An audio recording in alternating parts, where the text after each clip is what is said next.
problème de femme parce que am na détenu yoo xam ne dañoo bañ ñu duñu bokk ak ñoom chambre.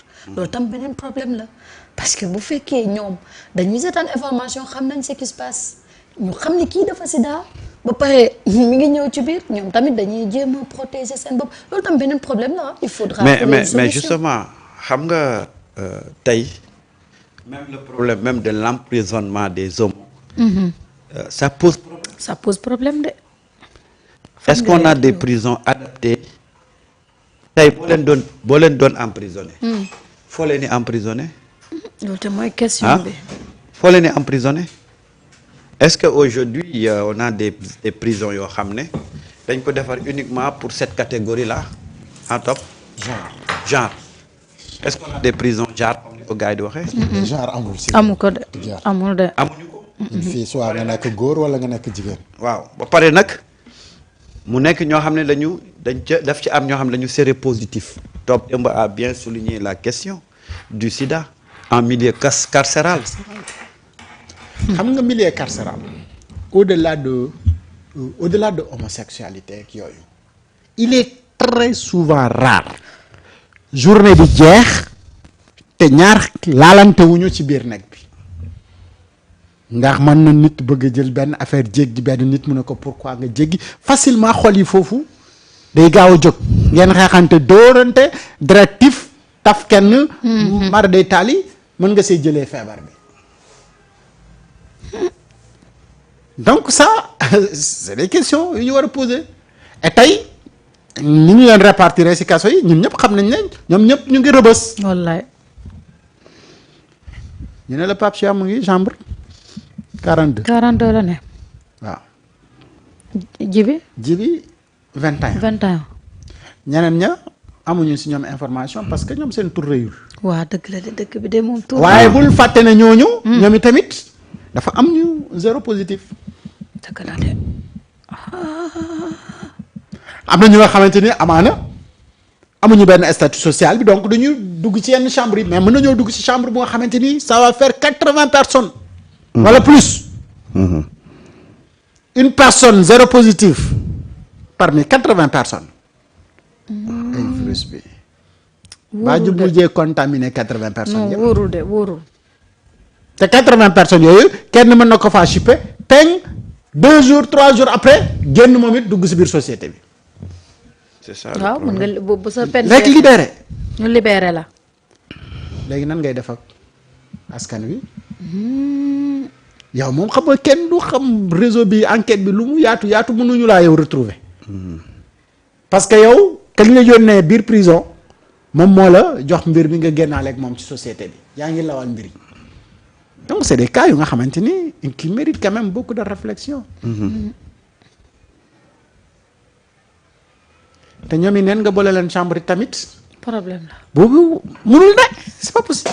ah mais moo tane de. parce que ñoom ñëpp ñoom ñoo bokk dossier mënoo leen boole ñoom ñëpp benn chambre. c'est pas possible. loolu tamit beneen problème la. ah mais c'est ça aujourd'hui y a un problème dans un problème tey problème bi mooy y a des gens contaminés. On ne sait pas jusqu'ici ba fan la toll. On ne sait plus xamuñu tey est-ce qu'on a mis la main sur les gens, est-ce qu'on a tracé seen activité entre guillemets depuis boobu sexuelle ñan la ñu seqal ñan ñoo ko jël c'est-à-dire que y a tout un problème bu ñu war a régler. Deuxième chose tey jël nañ leen def leen mandat de dépôt, on a des problèmes pour voir fan lañ leen war a denc ak ci yan conditions lañ leen war a dencee loolu aussi c'est un autre problème. Et aujourd'hui moi je pense que nous sommes interpellés. Ouais. ci tey ni góor jigéen di amee doole ci suñu société.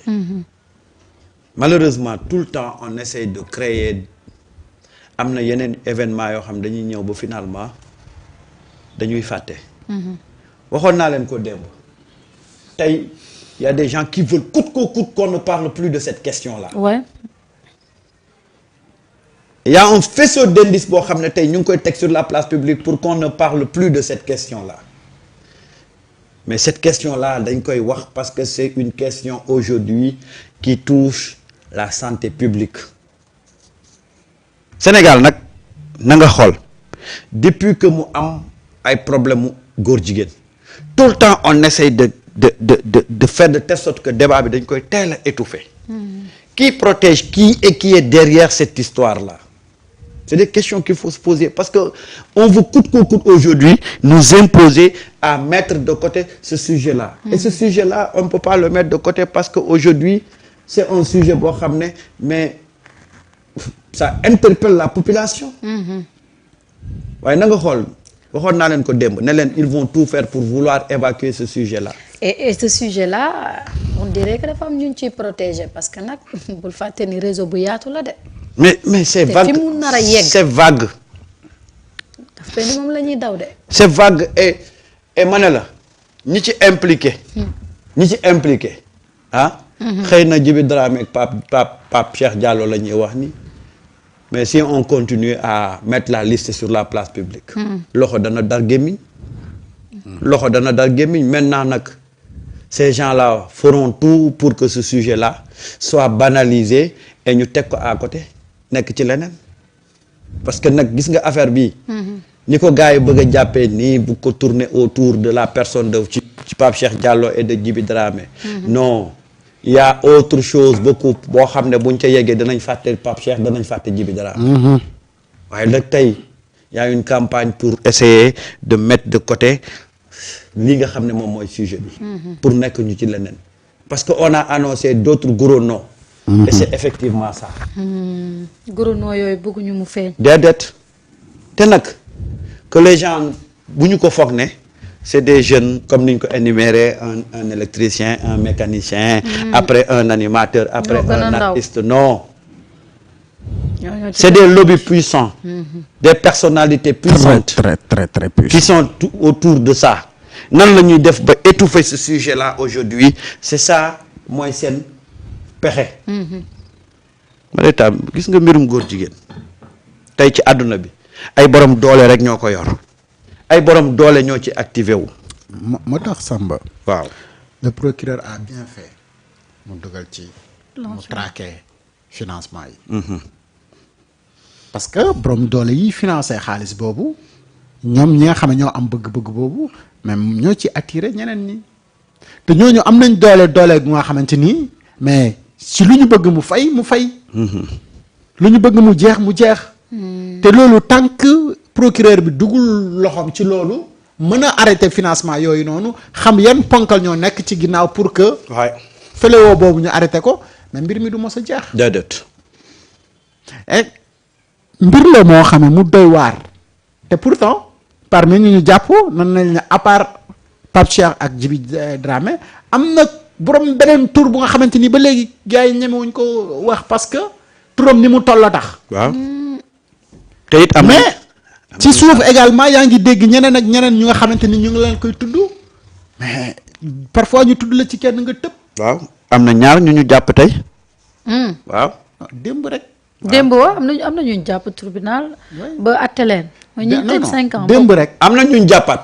am na ñu jàpp ku commissariat. sûreté urbaine ñu mu jàpp démb ñaar. te kenn ki moo porté woon plainte kenn ki ne dafa retiré xaalisam frauduleusement ci téléphone am ñu convoqué kooku ñëw di ko enquête mun a demeewut noonu. waa ji daf ko doon simal mari nga ñam ci li ñu waxaale woon mu war koo fay xaalisam léegi xaalis boobu noonu la ko bañ moo tax mu retiré xaalis boobu ci moom waaye demeewul noonu te simal na ko ñaari yoon. ay góor. subhanallah ñu boole leen ñoom ñaar ñëpp jàpp. mais c'est vrai. c'est comment on est dans une société bu nga xam ne tey da ngeen ma baal nag faaw ma Iran Ndaw parce que yenn saa yi. Donald Trump ñaata la fay pour jënd Sénégal ñu jaay ko réew mi noppalu ñu xool nan la ñuy def. Donald Trump na wax prix mais parce que man comprendre ma ay góor ba pare di ko wax. waaw mais attends xam nga le problème mooy tey le problème de Pape Cheikh Diallo et Djiby Dramé semble étouffer l'affaire des autres 14 personnes yi ñu jàpp. est-ce que xam nga DIC dafa jàpp 14 personnes. waaw. te 14 personnes yooyu les gens c'est-à-dire que les gens sont en train d'étouffer l'histoire est-ce que xam nga à partir de la France avec Robert la France a demandé une commission rogatoire Robert indi nañ ko ci dëkk bi avec des juges et ay greffiers ce Robert là a 50 000 fichiers yoo xam ne ay vidéo la ay des correspondances ak ay envoi d'argent 4 personnes yi ñu jot a jàpp mais dañ ne Robert moom moo leen doon yónnee xaalis ñoom ñuy koy defal li mu bëgg. Robert koo doon. c'est-à-dire que y a deux histoires yoo xam ne tey aujourd'hui on est en train de vouloir tout faire pour étouffer ces deux histoires là mais c'est une affaire très grave xam nga ñun France da ngay xool vers les années 90 quand il y a eu ce problème de sang contaminé mais les gens en ont fait un débat national international parce que dañu xam ne c'est une question de santé publique mais Sénégal fi ngay gis tey un problème boo xam ne c'est une question de santé publique mais une question de sociétale qui interpelle notre société tey gars yi ñu ngi def tout pour étouffer cette question-là pour nous tourner en faits divers alors que lii nii dans d'autres pays yoo xam ne c'est des pays sérieux mais dañuy lii c'est-à-dire que du matin au soir les gens vont discuter de ça parce que aujourd'hui Marietta tout le monde est interpellé ndax ñi disparaître dans la nature boobu ba tey mineurs yi waaw ñi nekk ci nature bi boobu ba tey ak seen jàngoro waa fan lañ dem ñan lañ nekkaloon ñooñu ñu nekkaloon anañu ah ñi ñu nekkaloon anañu mais tey on veut tout faire pour vouloir jël cette affaire là résumer ko ci benn affaire de góor jigéen et puis après autour d'un chanteur et d'un artiste d'un animateur et d'un artiste alors que le problème est loin d'être ça on a secoué un système on a secoué des links on a secoué des groupes on a secoué des associations moo tax nag ils sont en train de tout faire pour vouloir étouffer te am na ci ñoo xam ne ils vont jamais li ñuy mën a joxe information yi duñ ci mës a wax mais cette question là c'est une question très sérieuse ah foo ko natt rek sérieux bi wees na ko sàmp te gis nga mbir yi mu ngi instruction gars yi dinañ ubbi information judiciaire sàmba fi muy mujjee man de juge